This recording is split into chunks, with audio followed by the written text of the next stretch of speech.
Start.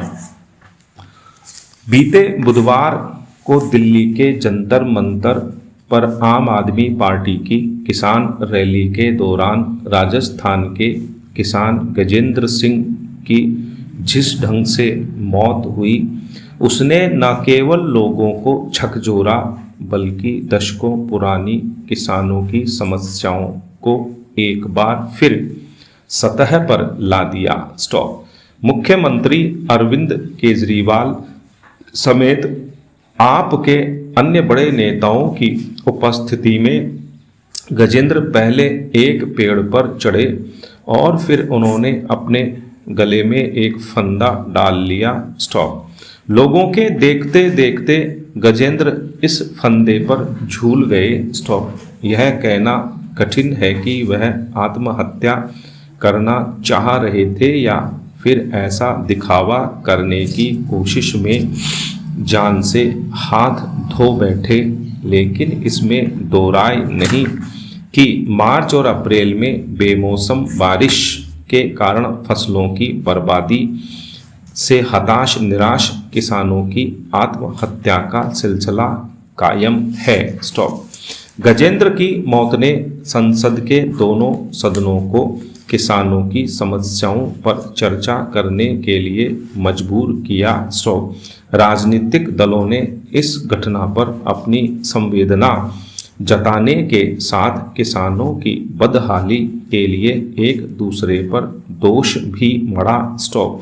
अच्छा होता कि वे इसकी तह में जाते कि किसानों की आर्थिक स्थिति क्यों बिगड़ती चली जा रही है और इसे दूर करने के क्या उपाय होने चाहिए। स्टॉप। पिछले 10-12 सालों में करीब 1 लाख किसानों ने किसी न किसी कारण अपनी जान दी है। स्टॉप। यह आंकड़ा भयभीत करने वाला है। स्टॉप। आर्थिक प्रगति के दौर में भी किसान यदि अपनी जान देने के लिए विवश है तो फिर हमारे नीति नियंताओं को चिंतित होना चाहिए। स्टॉप। किसानों की आत्महत्या की घटनाएं बहुत कुछ सोचने के लिए विवश करती हैं। स्टॉप।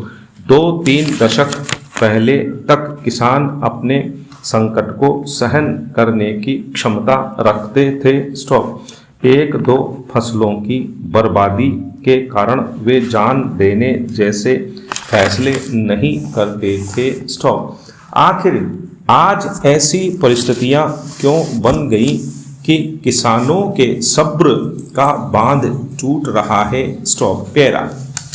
पहले के दौर में किसान खेती के लिए पारंपरिक तरीके अपनाते थे, लेकिन अधिक उत्पादकता की होड़ में वे फसलों की लागत बढ़ाने के लिए विवश हुए हैं। स्टॉप। महंगे उर्वरक और बीज के साथ साथ उन्हें पानी की समस्या से भी जूझना पड़ रहा है। स्टॉप।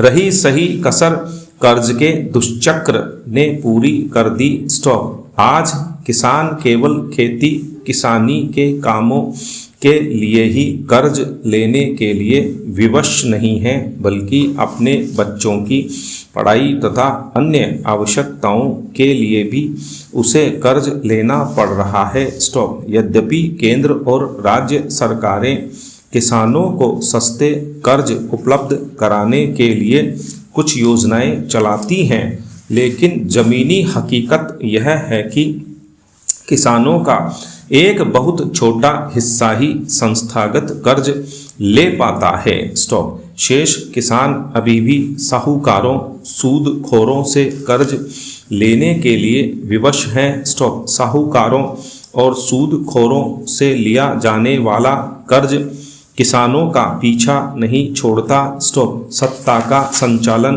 करने वाले इस तथ्य से अच्छी तरह परिचित हैं, लेकिन वे ऐसे पुख्ता उपाय नहीं कर सके हैं जिससे किसानों को सूदखोरों के चंगुल में न फंसना पड़े। स्टॉप। पैरा।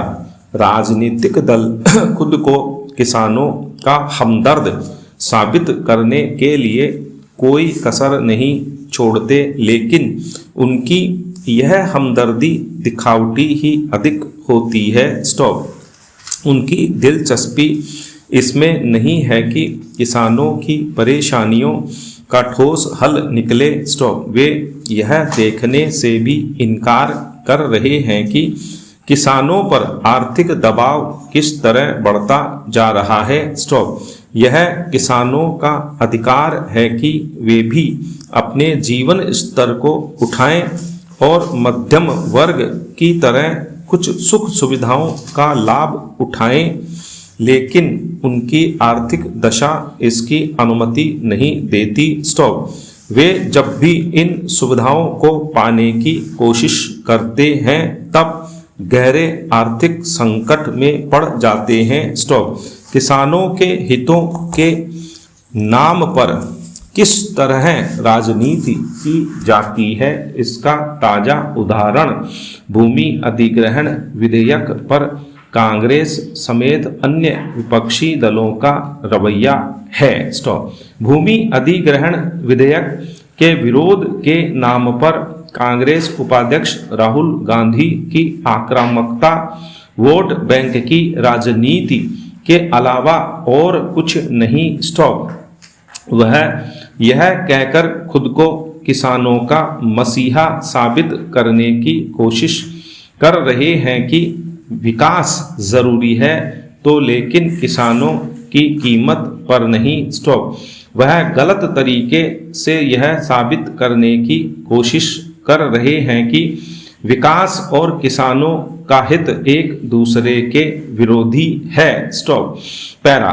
कांग्रेस और अन्य दलों की कोशिश किसानों और उद्योग व्यापार जगत को एक दूसरे के खिलाफ खड़ा करने की है। स्टॉप। भूमि अधिग्रहण विधेयक के संदर्भ में कांग्रेस और अन्य दल यह प्रचार कर रहे हैं कि मोदी सरकार किसानों के हितों को चोट पहुंचाकर उद्योग व्यापार जगत को फायदा पहुंचाना चाहती है। स्टॉप। यह वह मिथ्या प्रचार है जिसने किसानों का सबसे अधिक अहित किया है। स्टॉप। आश्चर्यजनक है कि इस तरह का दुष्प्रचार उस कांग्रेस की ओर से किया जा रहा है जिसने अपने लंबे शासनकाल में बड़े पैमाने पर जमीनें उद्योग घरानों को दे दी और इसका कोई लाभ देश को नहीं मिला। स्टॉप।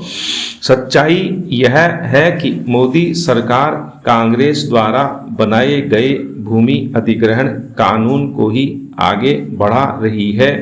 वे इस कानून के अनुपालन में आने वाली व्यावहारिक दिक्कतों को दूर करने के लिए किए गए हैं। स्टॉप। रक्षा और राष्ट्रीय सुरक्षा समेत कुछ अन्य जरूरतों के लिए उस ढंग से भूमि अधिग्रहण नहीं किया जा सकता जैसे कि औद्योगिक आवश्यकताओं के लिए किया जाता है। स्टॉप। भूमि अधिग्रहण विधेयक पर कांग्रेस और अन्य विपक्षी दल जिस तरह की राजनीति कर रहे हैं उससे यह साबित हो रहा है कि उन्हें ग्रामीण क्षेत्रों में बुनियादी ढांचे के विकास में कोई रुचि नहीं है। स्टॉप। हर कोई जानता है कि ग्रामीण क्षेत्रों में आधारभूत ढांचा बिल्कुल चरमराया हुआ है। स्टॉप।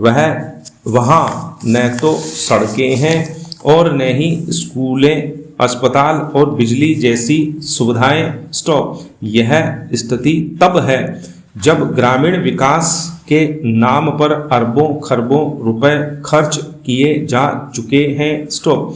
सच्चाई यह है कि शहरों से अधिक ग्रामीण क्षेत्र अनियोजित विकास की भेंट चढ़ रहे हैं। स्टॉप।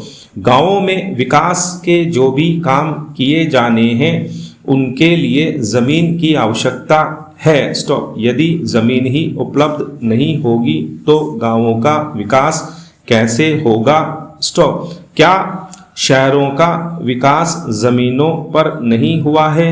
स्टॉप।